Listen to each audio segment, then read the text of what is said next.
Un saludo muy grande para todos. De verdad que esto es muy raro, pero es un privilegio. Y es poder usar todos estos canales de tecnología para de una u otra manera sentirnos juntos, estar en comunidad. Y creo que esto es una bendición, como muchas de las otras que Dios nos ha dado. En medio de la oscuridad siempre hay un rayito de luz que está ahí y que es lo que el Señor nos trae. Pero rayo de luz, como lo sabéis, esa es la palabra de Dios, que dice que es una antorcha en nuestro camino. Y esperamos que sea una antorcha a nuestro camino en los tiempos en los que estamos atravesando. Yo quiero invitaros en este tiempo a meditar juntos en Habacuc. Si tienes por allí cerca tu Biblia, la puedes encender, porque ahora las Biblias no se abren, se encienden, que también es un poco raro. Si mi abuelo hubiese escuchado esto, un infarto le hubiera dado, pero bueno, enciende tu Biblia. Y en esa Biblia, si la abres o la enciendes, me gustaría que vayas a Habacuc, este pequeño profeta que está ahí metido en el marisma de libros de los profetas menores. Pero hay una palabra interesante que creo que nos puede ayudar mucho a seguir pensando en todo este tiempo que estamos viviendo. Voy a leer, si me permitís, a Habacuc capítulo 2, si lo puedes estar viendo conmigo. Lo voy a leer para que sepáis en la nueva traducción viviente, por si llegáis a encontrar algunas diferencias. Pero dice la palabra de Dios en Habacuc capítulo 2, versículo 1 en adelante. Subiré a mi torre de vigilancia y montaré guardia. Allí esperaré hasta ver qué dice el Señor y cómo responderá a mi queja. Entonces el Señor me dijo: escribe mi respuesta con claridad en tablas, para que un corredor pueda llevarla a otros el mensaje sin error. Esta visión es para un tiempo futuro. Describe el fin y éste se cumplirá. Aunque parezca que se demora en llegar, espera con paciencia, porque sin lugar a dudas sucederá y no se tardará. Mira a los orgullosos, confían en sí mismos y sus vidas están torcidas, pero el justo vivirá por su fidelidad a Dios. La riqueza es traicionera y los arrogantes nunca están tranquilos. Abren la boca tan grande como una tumba y como la muerte nunca están satisfechos. En su avaricia juntaron a muchas naciones y devoraron a muchos pueblos. Pronto sus cautivos se burlarán de ellos y se mofarán diciendo: ¿qué aflicción les espera, ladrones? Ahora tendrán su merecido. Se hicieron ricos por medio de la extorsión, pero ¿cuánto tiempo puede durar esto? De repente tus deudores tomarán medidas, se volverán en tu contra y te quitarán todo lo que tienes, mientras que tú te quedarás temblando e impotente. Debido a que saqueaste a muchas naciones, ahora todos los sobrevivientes te saquearán a ti. Cometiste asesinatos por toda la tierra y llenaste los pueblos de violencia. ¿Qué aflicción te espera a ti que construyes mansiones con dinero deshonesto? ¿Crees que tu riqueza comprará seguridad y así pondrás el nido familiar fuera de peligro? Sin embargo, por causa de los asesinatos que cometiste, deshonraste tu nombre y te costó la vida. Hasta las piedras de los muros gritan contra ti y las vigas de los techos te hacen eco a la queja. ¿Qué aflicción te espera a ti que construyes ciudades con el dinero adquirido mediante el crimen y la corrupción?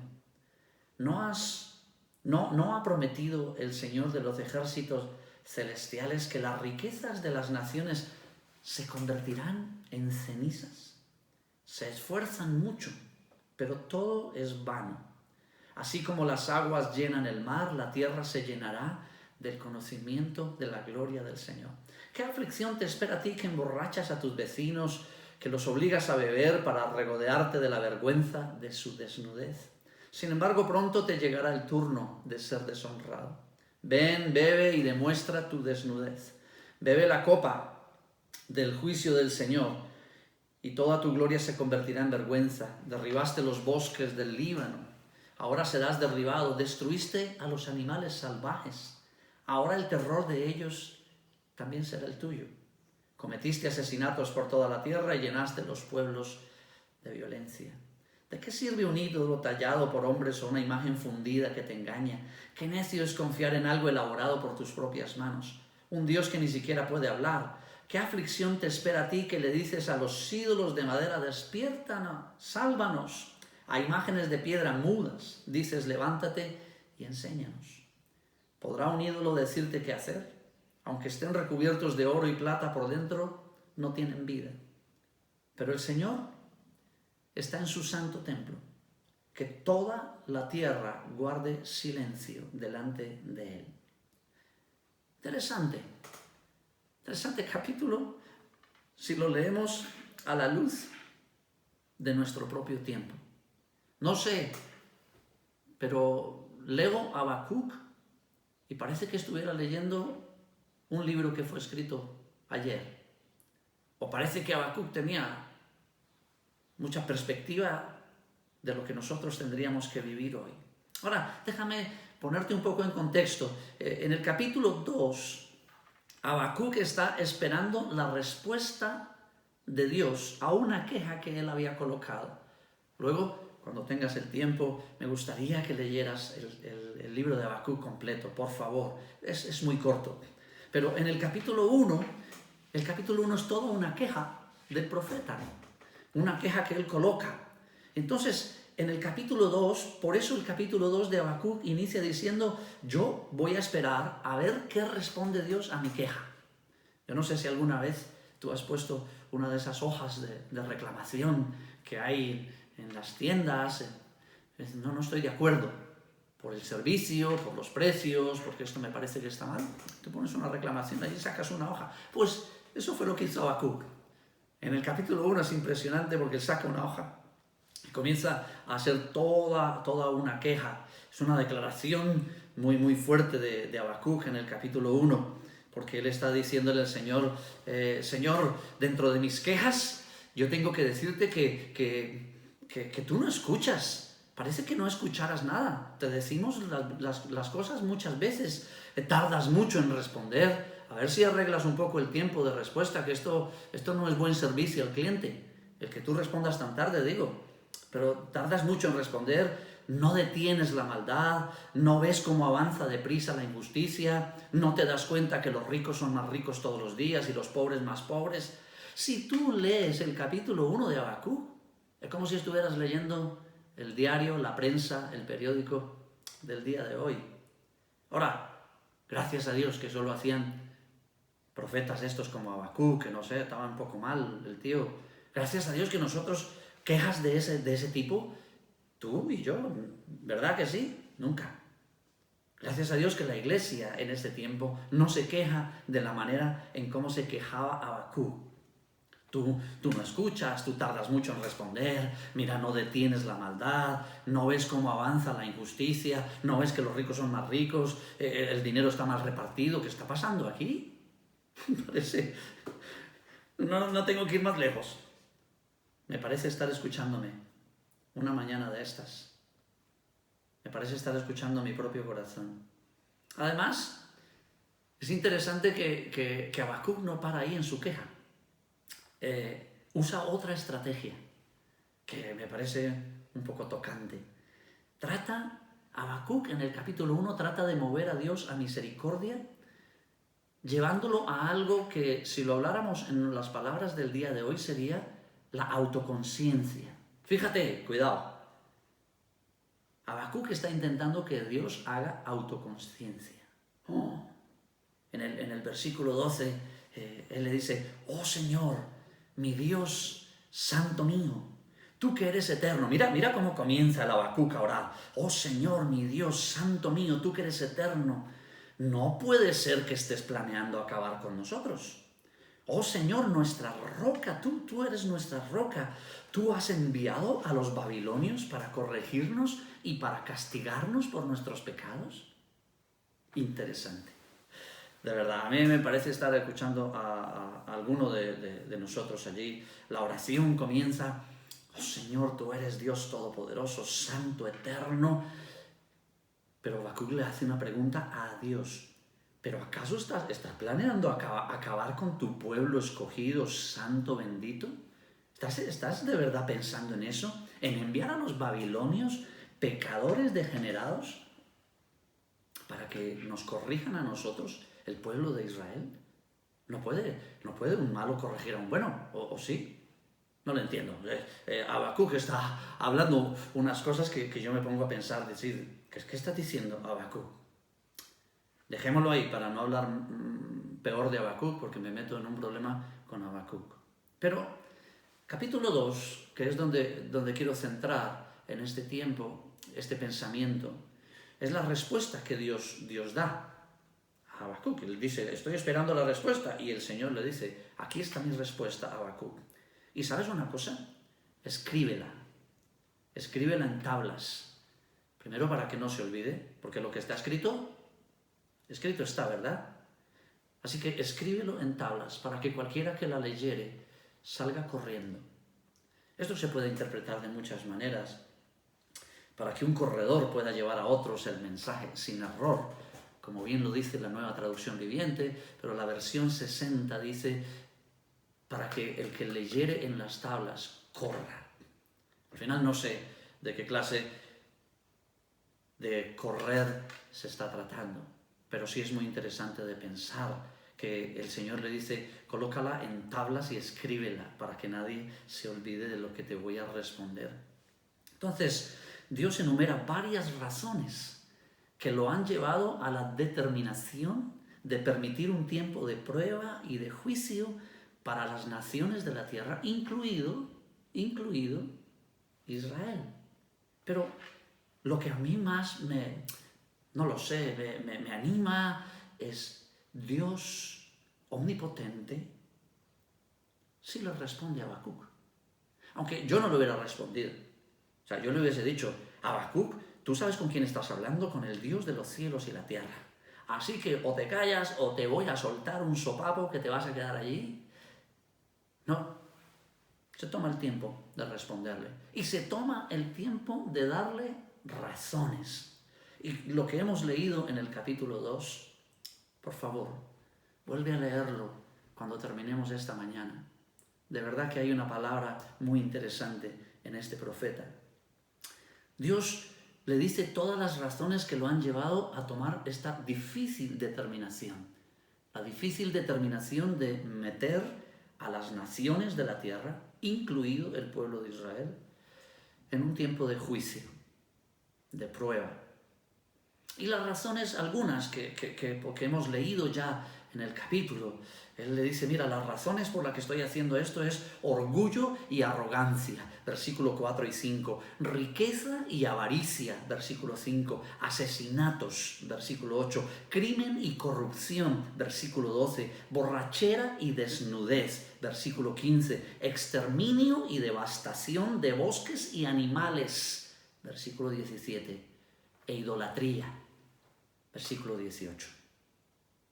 De nuevo, cuando yo estaba estudiando este pasaje, me he vuelto a quedar así un poco como que,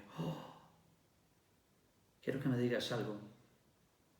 ¿Qué de estas razones no están ocurriendo en la tierra en este momento? ¿Qué de estas razones nosotros podríamos decir, no, Señor, eso no lo puedes decir? ¿Qué de estas razones nosotros podríamos argumentar para detener la mano de Dios? Posible. Riqueza y avaricia, orgullo y arrogancia, asesinatos, crímenes, corrupción, borrachera, desnudez, devastación de bosques y animales. Yo no sabía que desde Habacuc se estaba hablando de ecología. No tenía idea. Ecología. El cuidado y la mayordomía de la creación. Pero sí, una de las razones que Dios le da a Habacuc es devastación de bosques y los animales, la creación. Algo de lo que hemos tenido que discutir muchísimo en este tiempo, aún con la iglesia, porque no damos el cuidado a la creación que deberíamos darle. Pero tema aparte, si me enrollo allí, estoy seguro que no salgo.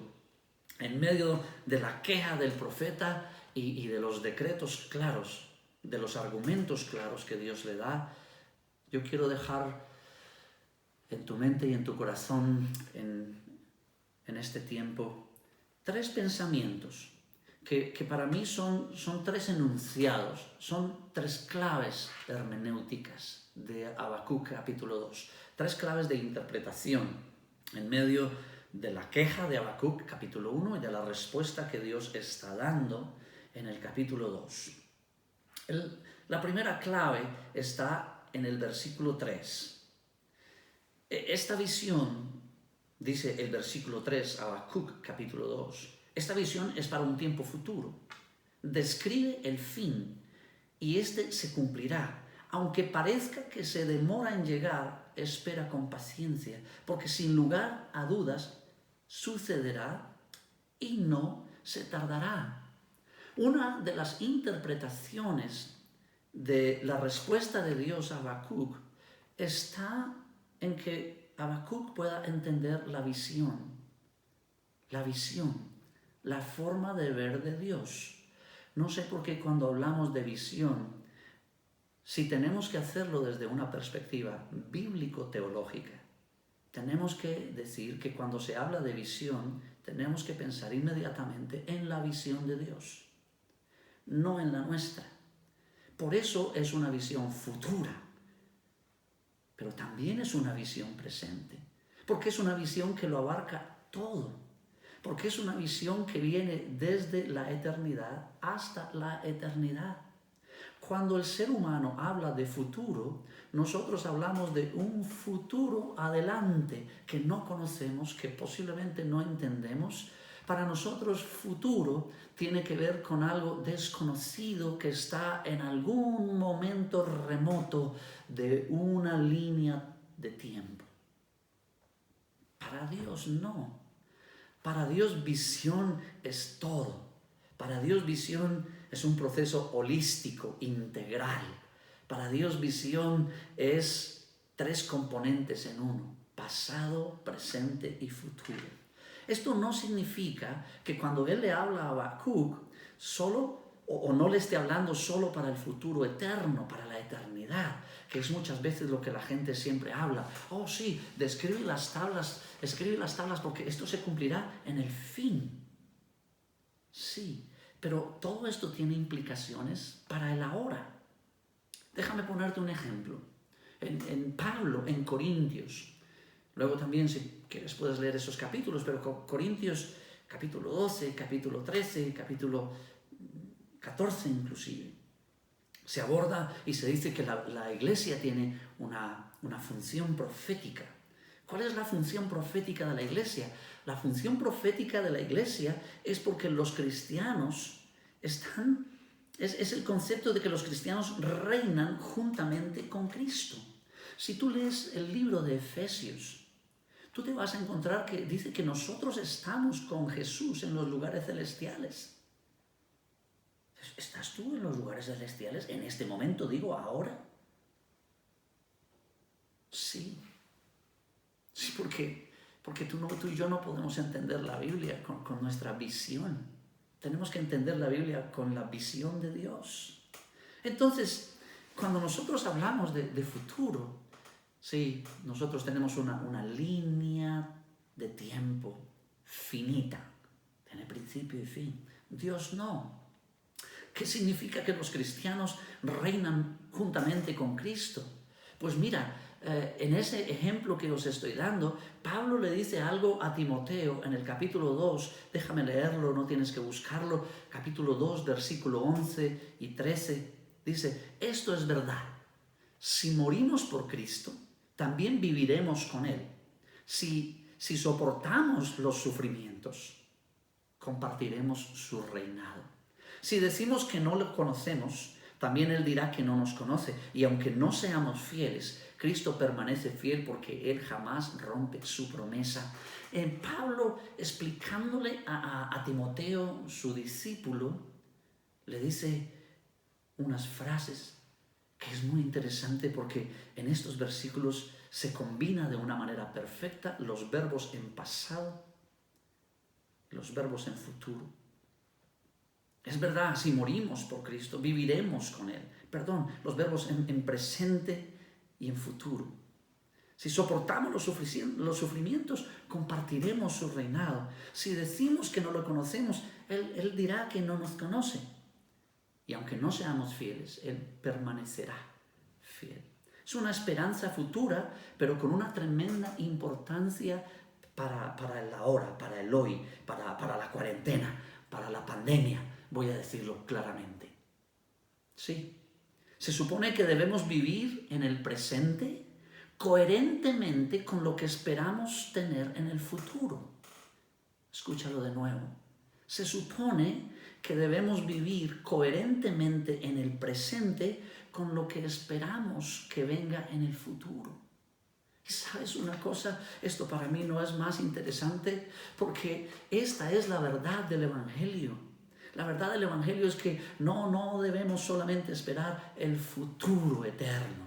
No debemos solamente seguir pensando, allí en el cielo no lloraremos, allí en el cielo tendremos paz, allí en el cielo reinaremos con Dios. Eso no es lo que dice el Nuevo Testamento. El Nuevo Testamento dice, porque el reino de los cielos se ha acercado a vosotros. Está aquí, está allá. Así que no solo voy a pensar en una visión futura, donde voy a tener paz cuando llegue al cielo. No, voy a tener paz ahora porque estoy sentado junto con Cristo en los lugares celestiales. Voy a tener esperanza, no cuando llegue al cielo, también cuando llegue al cielo será total. Pero tendré paz, esperanza, gozo, mansedumbre, capacidad de resistencia, resiliencia. Porque lo que yo espero que suceda en el futuro tiene que comenzar a ser verdad en mi vida en el día de hoy. ¿Sabes? De eso se trata la fidelidad. Eso se llama fe en la Biblia. Fe, la esperanza de lo que se espera, la convicción de lo que no se ve. Oh sí, porque cuando venga el Señor en el futuro, yo tendré paz, gozo, pero también tengo que tenerla ahora. También tengo que aprender a vivirla, porque tengo que vivir coherentemente hoy con lo que yo espero en el futuro. Eso es lo que define la visión de Dios. Y en Habacuc es muy interesante porque eso es lo que dice Habacuc.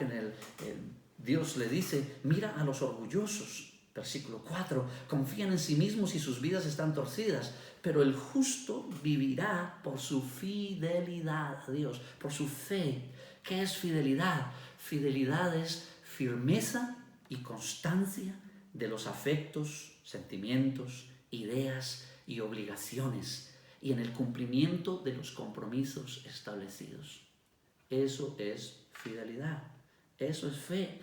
Así que la primera parte de la respuesta de Dios al profeta fue que se mantuviera firme y fiel, viviendo en el hoy como si estuviéramos en el mañana, viviendo en el hoy como si ya estuviéramos viviendo en el futuro perfecto de Dios.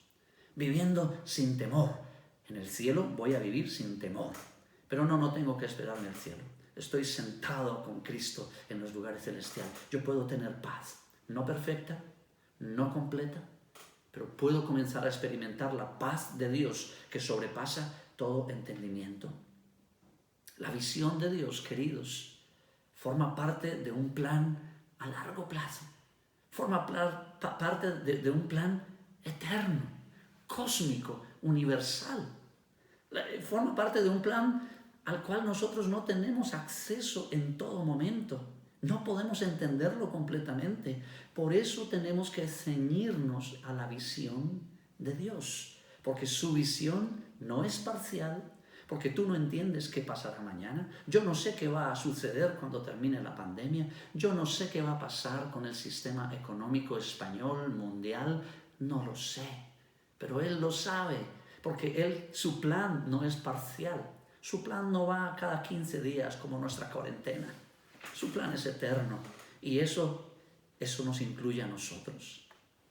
La segunda clave interpretativa que encuentro en Habacuc es el cumplimiento de las promesas de Dios. Como parte de la respuesta, Dios le dice a Habacuc, hay dos promesas que Dios cumple en medio de su juicio. Cuidado, escucha esto con claridad. Aún en medio del juicio, Dios continúa cumpliendo sus promesas. Esto es poderoso. El tiempo de juicio no anula el amor de Dios. La ira de Dios no anula la justicia de Dios. Aunque Él esté airado con las naciones, su amor no tiene fin para ti y para mí. Y hay dos promesas que se cumplen en medio del juicio de Dios. En primer lugar, parte de la queja del profeta fue sobre la injusticia. ¿Os acordáis? Él dice, las riquezas y la avaricia, que esto se sigue avanzando y tú no haces nada. Y en el versículo 13 del capítulo 2, es muy interesante cuando nosotros leemos, versículo 13, ¿no ha prometido el Señor de los ejércitos celestiales que las riquezas de las naciones se convertirán en cenizas?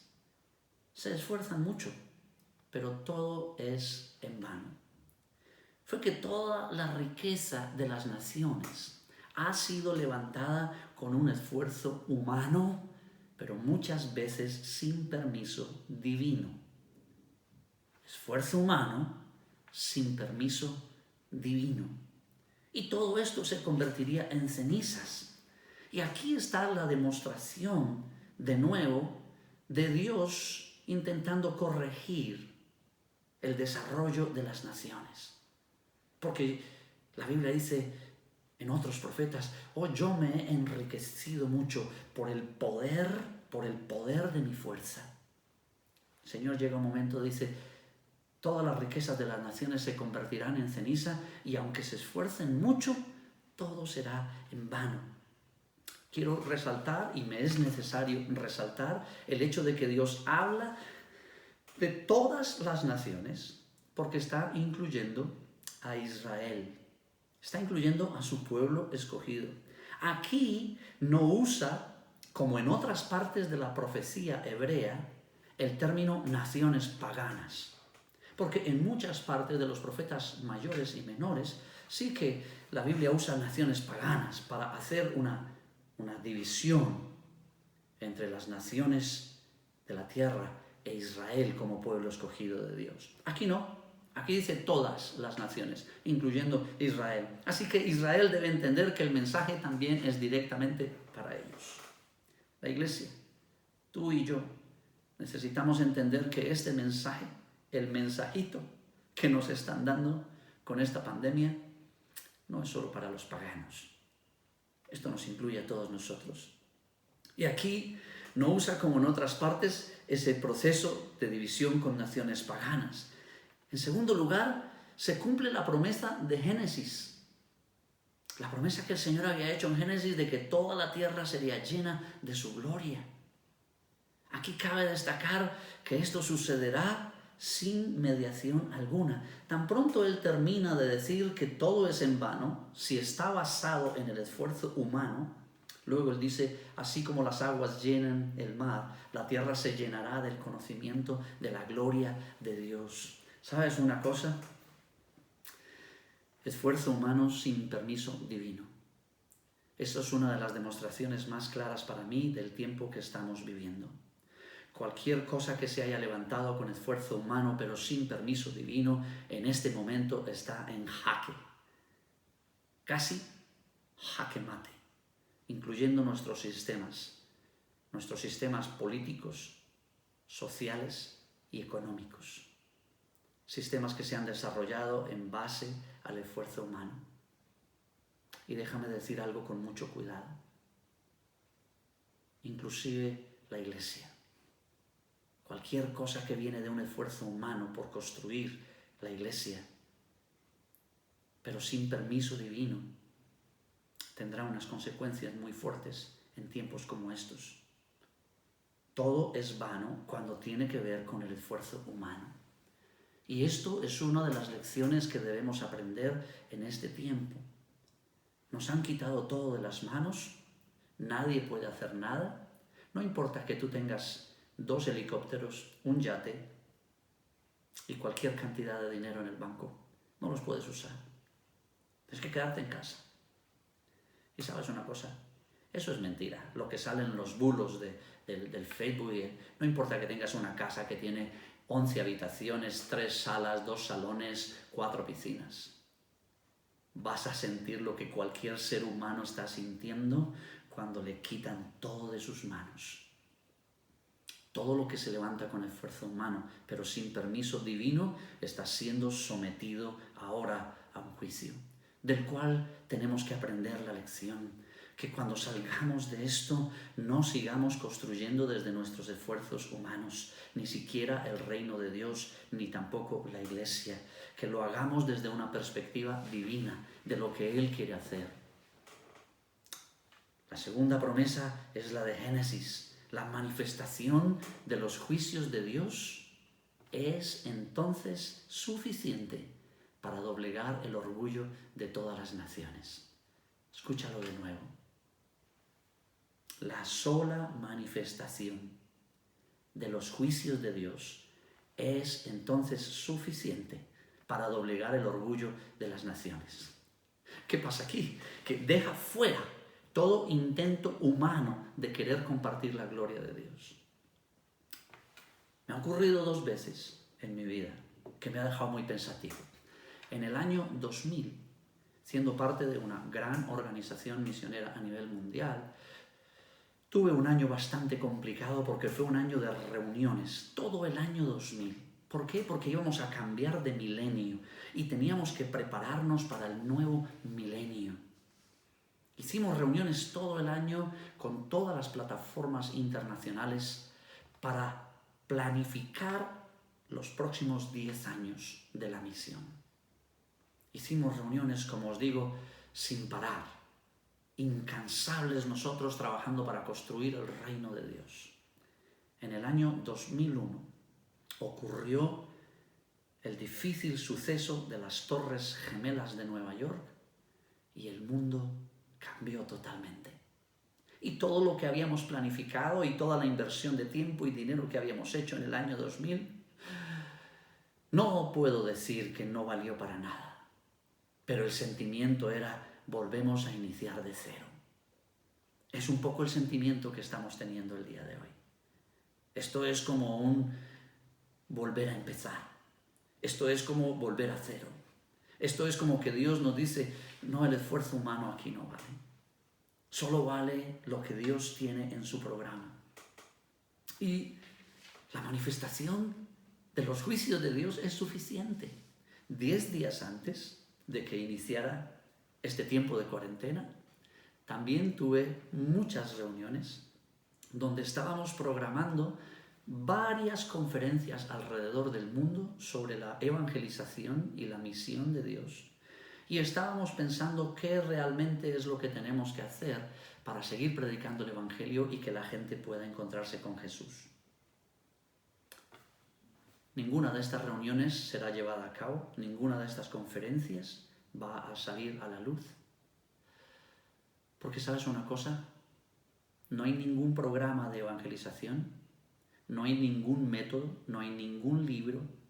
Escúchame, creo en todo eso. Por favor, entiéndeme. Estoy totalmente de acuerdo con la planificación, estoy totalmente de acuerdo con la evangelización, estoy totalmente de acuerdo con los materiales, con los libros, con los vídeos, pero nada de eso tiene tanto impacto y tanto valor para el arrepentimiento de la raza humana que los juicios de Dios.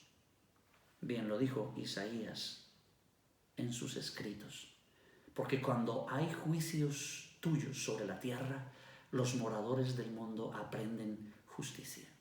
Ahora no te vayas a olvidar que esto no es solo para los paganos, sino que esto incluye al pueblo de Israel. Cuando hay juicios de Dios, esto es suficiente para doblegarnos a todos y cada uno de nosotros. La tercera clave hermenéutica de Habacuc capítulo 2. No se aceptan intermediaciones. ¿Qué significa eso? que en la respuesta que Dios le da a Habacuc, Dios le dice, no se debe hablar, no se debe preguntar, no se debe cuestionar, no se deben rebatir razones, nada. Acuérdate cómo termina el capítulo 2. El Señor está en su santo templo. Que toda la tierra guarde silencio delante de Él. Toda. Tú y yo también. La iglesia. Sí. Y quiero explicarlo al final, que esto no significa que no vamos a hacer nada. Guarde silencio tiene una implicación muchísimo más profunda. Pero la clave que Dios le da a Habacuc es: Habacuc, en este momento no acepto intermediarios. No hay intermediaciones. Tienes que callarte. Porque hay otra versión que dice: calle delante de Él toda la tierra. No puedes hablar, no puedes preguntar, no puedes cuestionar, no puedes rebatir razones. No se permite nada que no sea la manifestación clara, sublime, omnipotente, majestuosa, justa de la gloria de Dios. No se permite nada más. No hay nada más a la altura de eso. No hay nada más cuando esto se manifiesta. Cuando la gloria de Dios se manifiesta, no hay nada más. Así que no se permite nada. Y ¿sabes una cosa? Esto es un tiempo oscuro, difícil, pero esta es una de las formas de manifestación de la gloria de Dios. Lo fue en todo el Antiguo Testamento de maneras muy claras. Cuando Dios se presentaba de esta manera en las naciones de la tierra, hasta las naciones más paganas que yo he leído en el Antiguo Testamento, tenían que humillarse ante el Dios de toda la historia. Así que muchos pueden estar diciendo: no, pero esto no puede ser. O sea, Dios no quiere que nos quedemos allí quietos como estatuas. Esto no puede ser que Dios quiere que oremos, Dios quiere que prediquemos, Dios quiere que hagamos algo. Y queridos, quiero deciros que esto no está descartado. No es que Dios quiera que tú te quedes como una estatua allí en tu casa, solo comiendo y engordando, que ya todos estamos pasados de kilos, que eso está claro por esta cuarentena. Pero quiero que leas esta palabra de Habacuc y que entendamos el tenor del versículo, del mensaje y el contexto de la respuesta que Dios está dando a una queja, porque fue una queja de Habacuc y por eso Dios está respondiendo. Dios está diciéndole: pues no. El contexto de la respuesta de Dios es: voy a manifestar mi gloria y va a ser a través de un juicio. Y esto es tiempo de callar delante del Dios del universo, del Dios que sabe lo que está haciendo y por qué lo está haciendo, del Dios que en algunos momentos decide que no hay nada ni nadie que pueda estar a su lado en las circunstancias que Él quiere usar. Queridos, posiblemente estamos en medio de uno de los últimos avivamientos. Tú me dirás: ¿cómo así? Sí, porque no podemos leer avivamiento solo desde la perspectiva de números. Avivamiento en la Escritura fue cuando Dios brindó grandes oportunidades a la humanidad de doblegarse ante Él. El avivamiento no es la respuesta que da el hombre. El avivamiento es la oportunidad que Dios da a la humanidad para arrepentirse y encontrar su rostro. Creo que estamos ante una de las más grandes oportunidades de Dios a la humanidad para doblegar su corazón. Hay múltiples ejemplos de esta forma de actuar de Dios en toda la Biblia. En el Salmo 46:10 dice: quédense quietos y sepan que yo soy Dios. Toda nación me honrará y seré honrado del mundo entero. Escucha eso. Quédense quietos y seré honrado del mundo entero. Dímelo a mí, es mi trabajo. Yo digo: Señor, no, el mundo no te puede honrar si yo no hago mi trabajo como misionero. Y el Señor dice: quédense quietos. Sepan que yo soy Dios. Toda nación me honrará. En Isaías 26:20, anda pueblo mío, entra en tus aposentos, cierra tras ti tus puertas, escóndete un poquito por un momento en tanto que pasa la indignación. Queridos, esta no es una invitación a no hacer nada, como lo compartí una noche anterior con Granada Evangélica en una reunión de oración donde vosotros algunos estabais. Este no es el momento de no hacer nada, no quiero que tengas esa lectura.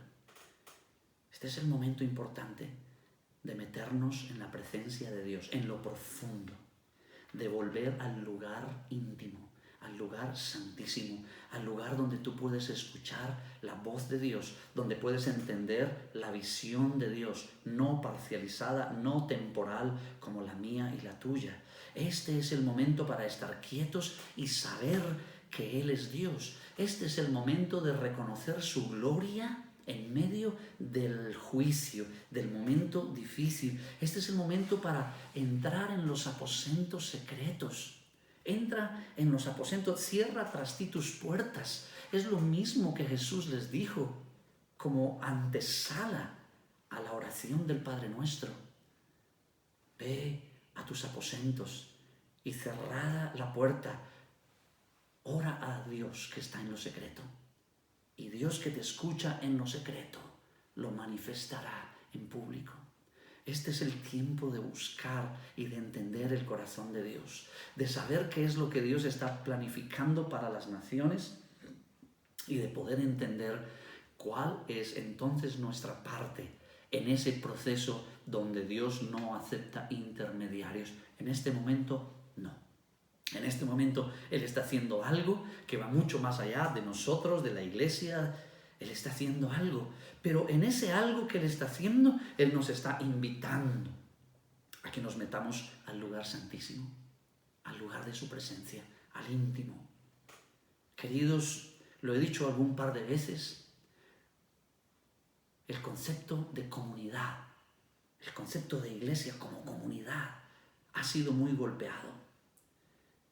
Gracias a Dios por la tecnología, ya lo he dicho, y que podemos vernos a través de este medio. Pero sí que nos falta abrazarnos, ¿a que sí? Sí que nos falta reír juntos y hablar. Sí que nos falta porque somos seres humanos y lo seremos para siempre. Así que tenemos que entender que nosotros también hemos sido puestos a prueba, porque esto es un golpe muy fuerte contra el concepto comunidad. Pero ¿sabes? La lección que hay detrás de esto es que nadie va a lograr sobrevivir si no tiene una relación íntima, personal, diaria, grande con Dios. Si no tiene una conexión privada con el Creador. La comunidad cumple una meta muy importante en la vida espiritual de las personas, pero no es la totalidad. La base y el fundamento del Evangelio es una relación personal con Dios. Y si tú y yo no lo hacemos en este tiempo, no vamos a salir fortalecidos de este momento de prueba. Dios está rompiendo la dependencia de muchas personas en el culto, en la iglesia, en la consejería, en el otro. En recostar siempre mi hombro para que otro sea el que tenga que llevar la carga de la presencia de Dios, no a la dependencia espiritual. Cuando nos reunimos es porque hacemos que la unión de nuestra bendición, la unión de nuestra búsqueda de Dios se manifieste en el lugar donde estamos. Comunidad es el lugar donde yo voy a dar lo que he recibido de Dios y no solo a recibir lo que otros han tenido que ir a buscar en el pozo profundo de las aguas de Dios para satisfacer la sed mía que no he querido cumplir con lo que tengo que hacer. Así que, ¿cómo termina el profeta Habacuc? La reflexión diciendo que Dios avive su obra en medio de los tiempos. Mira cómo termina, luego lo puedes leer, pero termina en el capítulo 3, Habacuc diciendo: Oh Jehová, he oído tu palabra y temí. Oh Jehová, aviva tu obra en medio de los tiempos hazla conocer en la ira. Acuérdate de la misericordia. Es una buena conclusión para alguien que se le ha dicho cállate. Es una buena conclusión. Tú cállate. Y la respuesta de Habacuc es, ya entendí, Jehová, aviva tu obra en medio de los tiempos.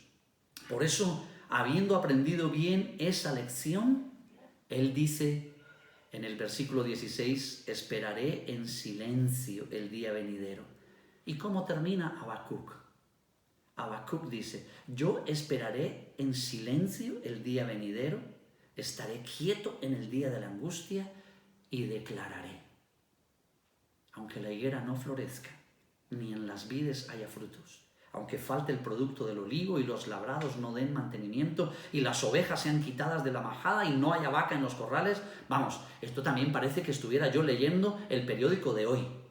Con todo, yo me alegraré en Jehová y me gozaré en el Dios de mi salvación. Jehová el Señor es mi fortaleza, el cual hace mis pies como de ciervas y en mis alturas me hace andar. Queridos, que al aprender esta lección tan grande, nosotros podamos terminar con la misma oración de Habacuc. No importa lo que suceda, si no hay papel higiénico en las estanterías de las tiendas, si no hay pan, si no hay leche, si está cerrado todo y todas las demás cosas que podría decir de este momento de cuarentena, que nosotros terminemos nuestra oración como Habacuc.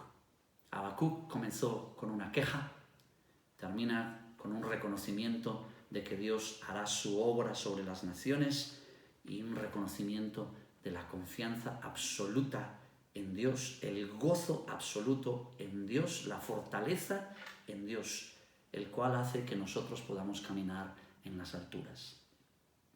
Ora conmigo por un minuto y pídele al Señor que este tiempo podamos salir aprendiendo la lección y sabiendo qué es lo que Él quiere de nosotros. Padre, te bendecimos y te adoramos, aún en medio de los tiempos de juicio. Te damos gracias por lo que tú estás haciendo en las naciones de la tierra, pero también lo que estás haciendo en medio nuestro. Queremos suplicarte, por favor, que nos ayudes a ver con tus ojos, que nos ayudes a entender tu corazón y que nosotros seamos los primeros, como tu pueblo, de entender qué es lo que tú estás haciendo. Que salgamos de este momento de oscuridad teniendo la luz suficiente en nosotros para entonces ayudar a todos aquellos que van a caminar en oscuridad después de que termine este tiempo. Esto te lo rogamos en el nombre de Cristo Jesús. Amén.